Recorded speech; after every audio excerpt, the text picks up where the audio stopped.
ఓం నమః శివాయ.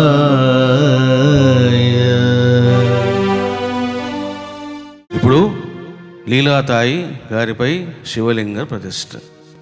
ఉపాసని బాబా వారు 24 మందిని బ్రహ్మ వివాహం చేసుకున్నారు. అందులో 22 మంది వాళ్ళు కైవల్యాన్ని పొందారు. 2 సజీవంగా మనకు మిగిలి ఉన్నారు. ఒకరు లీలాతాయి గారు, 2 గీతాతాయి గారు. గీతాతాయి గారు ఆమె లేవలేని పరిస్థితి, అందువల్ల ఆమె రాలేకపోయినారు.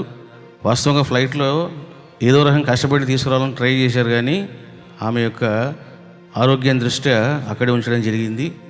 చూడండి, 24 మందిలో ఉపాసని బాబా వారు ఒక్కరిని మనకు సజీవంగా దర్శనం చేసుకునే భాగ్యాన్ని ప్రసాదించారు. ఈ 24 మందిలోన ఇప్పుడు లీలాతాయి గారు వారు సజీవంగా ఇవన్నీ కార్యక్రమాలు చూస్తూ ఉన్నారు. మీకు తెలుసో లేదో, ఉపాసని బాబా వారి యొక్క కన్యల సమేతంగా, బాబా కూడా ఎంతోమంది భక్తుల సమేతంగా ఇక్కడ అంతా కూర్చొని చూస్తున్నారు వాళ్ళు. కాకపోతే మనకు కనపడరు. ఈ రకంగా మనం ఇప్పుడు లీలాతాయి గారిపై శివలింగ ప్రతిష్ఠ చేయబోతూ ఉన్నాము. ముందు వీరికి ఒక దండ వేసి తర్వాత మనం కార్యక్రమం మొదలు పెడదాం.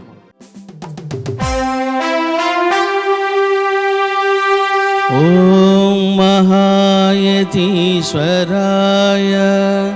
నమః.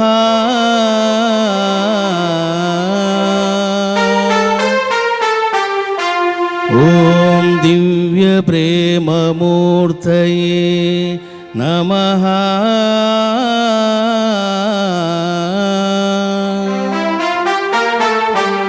ఓం సర్వదేవతానిలయాయ నమః.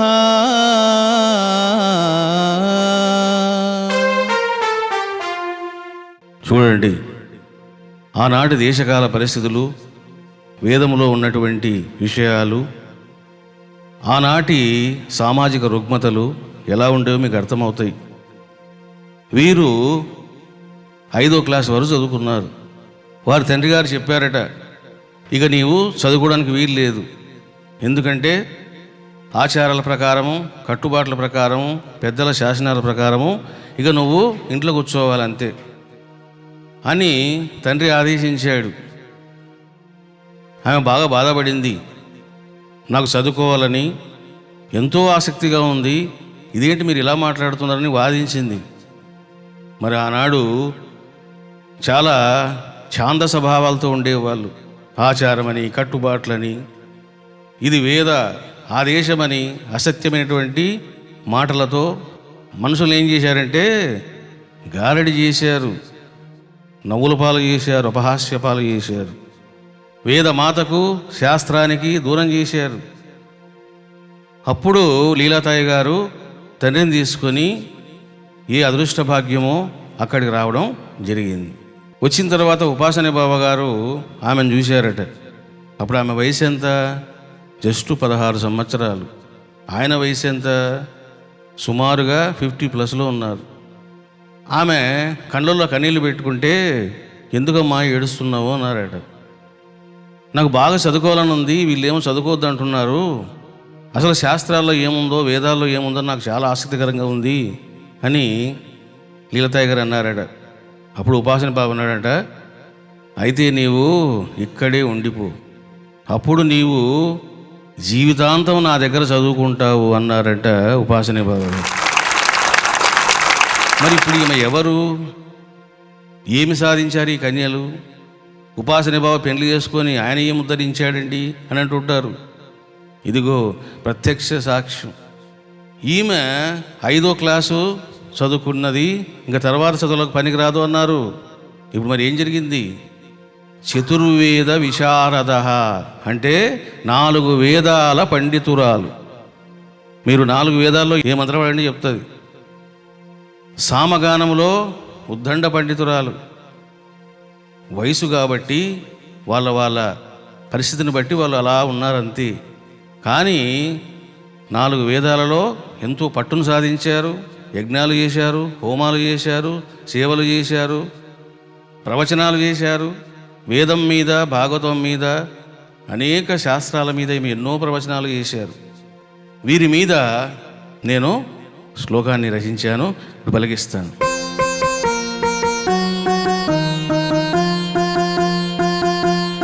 విద్యాధరిం తపోనిష్టాం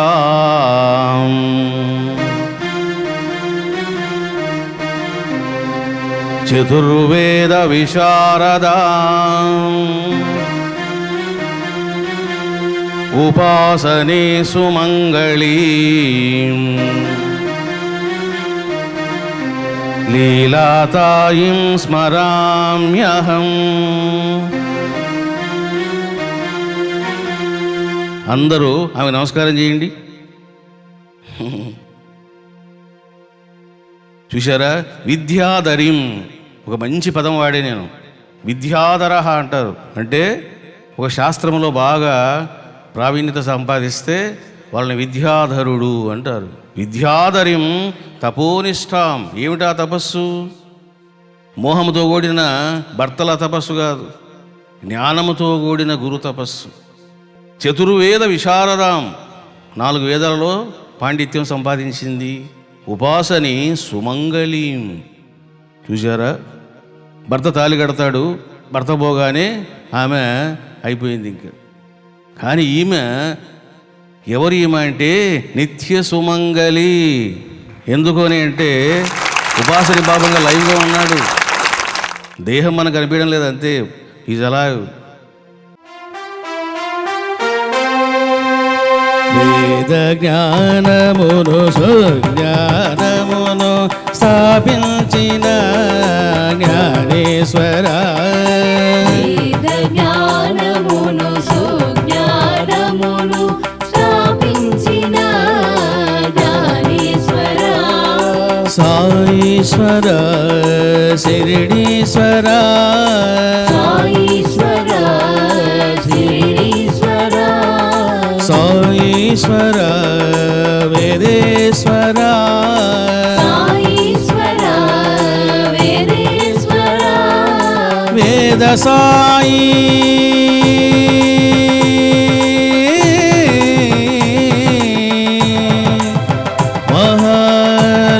మహాలింగేశ్వర.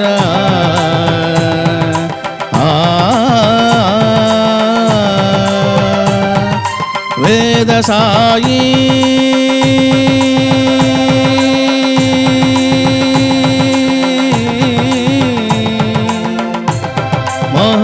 మహాలింగేశ్వర.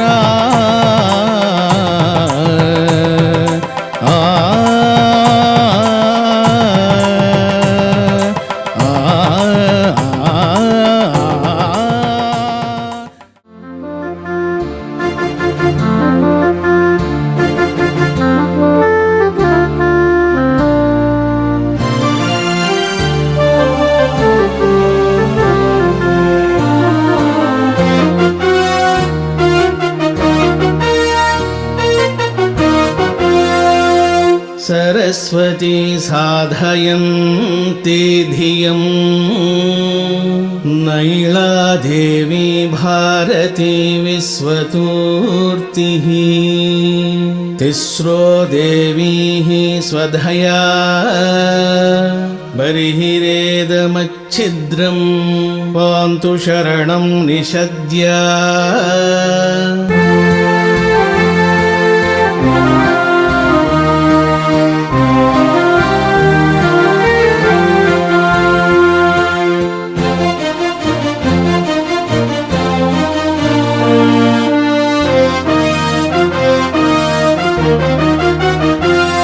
విశ్వానినో దుర్గః జాతవేదః సింధుం ననావ దురితాతిపర్షి.